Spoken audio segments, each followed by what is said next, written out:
کیا آپ نے نہیں دیکھا کہ آپ کے رب نے ہاتھی والوں کے ساتھ کیا کیا؟ کیا اس نے ان کی تدبیر کو نامراد نہیں بنا دیا؟ اللہ نے ان پر پرندوں ابابیل کے جھنڈ بھیجے جو ان پر کنکر مٹی کی کنکریاں پھینکتے تھے۔ اس طرح اللہ نے ان کو کھائے ہوئے بھوسے کی طرح کر دیا۔ حضرت محمد صلی اللہ علیہ وآلہ وسلم کی ولادت مبارکہ والے سال یعنی 571 عیسوی میں پیش آیا، جب یمن کا حبشہ نژاد عیسائی حکمران ابریہہ بن اشرم 60,000 فوج اور 13 ہاتھی لے کر خانہ کعبہ کو گرانے کے ارادے سے مکہ پر حملہ آور ہوا۔ ابریہہ بن اشرم آغاز میں اس عیسائی فوج کا ایک سردار تھا جو شاہ حبشہ نے یمن کی امیری نسل کے یہودی فرمانرواں یوسف ذو نواس کے عیسائیوں پر ظلم و ستم کا بدلہ لینے کو بھیجی، جس نے 525 عیسوی تک اس پورے علاقے پر حبشہ حکومت کی بنیاد رکھ دی۔ ابریہہ بن اشرم رفتہ رفتہ ترقی کی منازل طے کرتے ہوئے بالآخر یمن کا خود مختار بادشاہ بن بیٹھا، لیکن کمائی چلاکی سے اس نے برائے نام شاہ حبشہ کی بالادستی بھی تسلیم کیے رکھی اور اپنے آپ کو نائب شاہ حبشہ کہلواتا رہا۔ ابریہہ ایک کٹر متعصب عیسائی تھا۔ اپنا اقتدار مضبوط کر لینے کے بعد اس نے عربوں میں عیسائیت پھیلانے کی سوچی، جبکہ اس کا دوسرا ارادہ عربوں کی تجارت پر قبضہ جمانا تھا۔ اس مقصد کے تحت اس نے یمن کے دارالحکومت سنہ میں ایک عظیم الشان گرجا تعمیر کرایا، جسے عرب مورخین الکلیس اور یونانی ایکلیسا کہتے ہیں۔ اس کلیسا کی تعمیر سے اس کے دو مقاصد تھے۔ ایک تو عیسائیت کی تبلیغ کر کے عربوں کے حج کا رخ خانہ کعبہ سے اپنے کلیسا کی طرف موڑنا تھا، اور اگر وہ ایسا کرنے میں کامیاب ہو جاتا تو اس کا دوسرا نتیجہ یہ نکلتا کہ عربوں کی ساری تجارت جو ابھی تک خانہ کعبہ کی وجہ سے عربوں کے پاس تھی، وہ یمن کے حبشہ عیسائیوں کے ہاتھ آ جاتی۔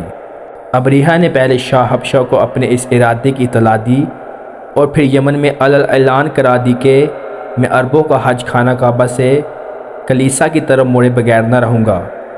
اس اعلان پر غضبناک ہو کر ایک عرب حجازی نے کسی نہ کسی طرح ابریہہ کے گرجا میں گھس کر رفع حاجت کر ڈالی۔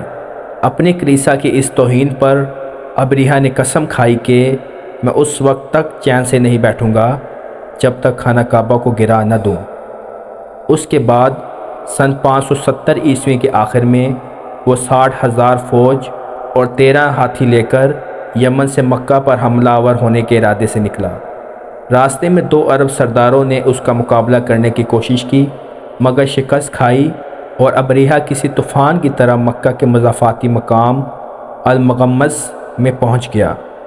یہاں ابریہہ کے لشکر نے پڑاؤ ڈالا، جبکہ چند دستوں نے اس کے حکم پر مکہ کے قریب میں لوٹ مار کی اور اہل تہامہ اور قریش کے بہت سے مویشی بھی لوٹ لے گئے، جن میں مکہ کے سردار اور آپ صلی اللہ علیہ وآلہ وسلم کے دادا حضرت عبد المطلب بن ہاشم کے 200 اونٹ بھی تھے۔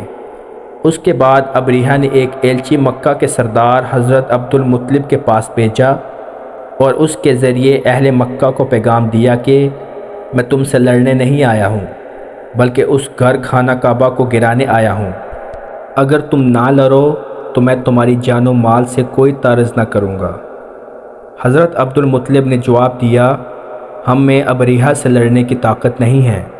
کعبہ اللہ کا گھر ہے، وہ چاہے گا تو اپنے گھر کو بچا لے گا۔ ایلچی نے کہا، آپ میرے ساتھ ابریہہ کے پاس چلیں۔ وہ اس پر راضی ہو گئے۔ حضرت عبد المطلب بہت خوبصورت اور شاندار شخصیت کے مالک تھے۔ ابریہہ ان کے مردانہ وجاہت سے اتنا متاثر ہوا کہ اپنے تخت سے اتر کر ان کے پاس آ کر بیٹھ گیا۔ پھر آپ سے پوچھا، آپ کیا چاہتے ہیں؟ انہوں نے کہا، میرے جو اونٹ پکڑ لیے گئے ہیں، میں اپنے ان اونٹوں کی واپسی چاہتا ہوں۔ ابریہہ ان کی بات سن کر سخت متعجب ہوا اور کہا، آپ مجھ سے اپنے 200 اونٹ کی واپسی کا مطالبہ تو کر رہے ہیں، مگر اس بیت اللہ کا ذکر نہیں کرتے جو آپ کے اور آپ کے آباء و اجداد کے دین کی بنیاد ہے۔ میں اس کو گرانے آیا ہوں، مگر آپ کو اس کی کوئی فکر ہی نہیں۔ یہ سن کر حضرت عبد المطلب نے کہا، ان اونٹوں کا مالک میں ہوں، اس لیے آپ سے ان کی واپسی کی درخواست کر رہا ہوں۔ رہا یہ گھر، تو اس گھر کا مالک اللہ ہے، وہ اس کی حفاظت خود کرے گا۔ ابریحہ نے متکبرانہ انداز میں کہا، کعبہ کو اب آپ کا اللہ بھی مجھ سے نہیں بچا سکے گا۔ حضرت عبد المطلب نے جواب دیا، یہ معاملہ آپ جانیں اور اللہ، لیکن یہ اس کا گھر ہے اور آج تک اس نے کسی کو اس پر مسلط نہیں ہونے دیا۔ یہ کہہ کر وہ ابریحہ کے پاس سے اٹھ گئے اور ابریحہ سے واپس لیے گئے اونٹ لے کر مکہ آ گئے۔ آج کی ویڈیو میں ہمارا ساتھ یہیں تک تھا، انشاءاللہ ملیں گے اگلی ویڈیو میں، تب تک کے لیے اللہ نگہبان۔